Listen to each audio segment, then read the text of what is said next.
Hello everyone, नमस्ते। Kitchen गुरु च्यानलमा तपाईँहरूलाई स्वागत छ। आज चाहिँ म यो बन्दा र टमाटरको अचारको रेसिपी लिएर आएको छु र आशा छ पक्कै तपाईँहरूलाई यो रेसिपी मनपर्नेछ। र यदि तपाईँहरू मेरो च्यानलमा जोडिदिनु भएको छैन भने सब्सक्राइब गरेर जोडिदिनु होला है त। र सुरुमा चाहिँ हामीले यो बन्दा लिएको छौँ। यो चाहिँ लगभग 3 केजी जतिको छ र यसलाई हामी यसरी काटेपछि मसिनो गरी यसलाई टुक्रा गर्नुहोला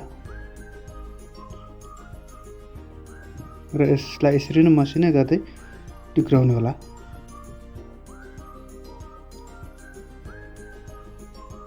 र हामीले यो सबै बन्दा टुक्राइसकेपछि हामीले 2टा जति ठुलो गाजर पनि लिएको छौँ। यसलाई चाहिँ अलिक ठुलो पिस बनाएर यसरी नै काट्नु होला।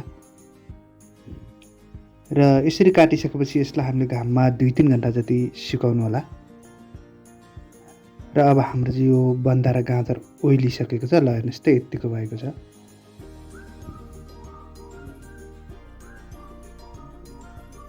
र यसमा अब म खोर्सानी राख्दैछु। यसमा 50 ग्राम जति राख्नु होला। र मैले यो टमाटर मसिनो गरी काटेको टमाटर राख्दैछु। यो चाहिँ आधी केजी जति राखेको छु। ल हेर्नुहोस् त यस्तो देखिएको छ। र अब यसमा म बेसार राख्दैछु। सानो चम्चाले 2 चम्चा।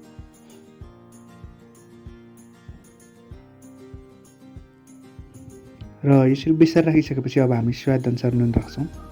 र नुन चाहिँ तपाईँहरूलाई कतिको चर्को कम खानुहुन्छ त्यही अनुसार राख्नु होला।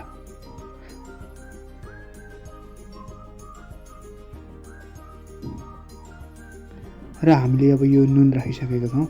अब यसमा हामी जिरा धनियाँको मिक्स पाउडर राख्छौँ। र जिरा धनियाँको 2 चम्चा जति मिक्स पाउडर राख्नु। यदि तपाईँहरू मेरो च्यानलमा जोडिदिनु भएको छ भने मलाई प्लिज सब्सक्राइब गरिदिई अझ हौसला दिनु होला भन्न चाहन्छु।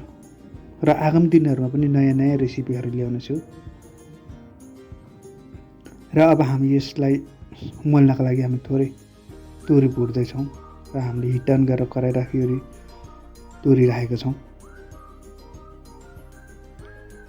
र यसलाई अब बिस्तारै यसरी चलाउँदै भुट्नु होला।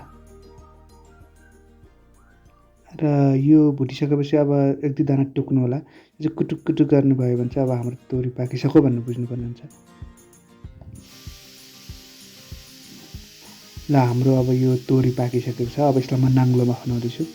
र नाङ्लोमा खनाइसकेपछि चाहिँ यसरी यो लोहोरोले यसरी दल्नु होला। यसरी बिस्तारै दल्दैपछि हाम्रोमा यस्तो धुलो हुन्छ। र यसरी हामीले यस्तो धुलो भएको छ। अब अलिअलि निफानेर यसको बोक्रा फाल्छौँ हामी।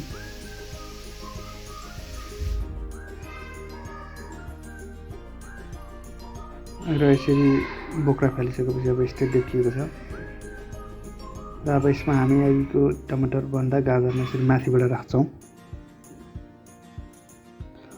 र अब हामी यसमा तेल राख्छौँ। तेल चाहिँ तपाईँहरूले विशेष गरी तोरीको तेल युज गर्नु होला। मैले चाहिँ सनफ्लावर युज गरेको छु। र अब यसलाई यसरी मजाले मोल्नु होला।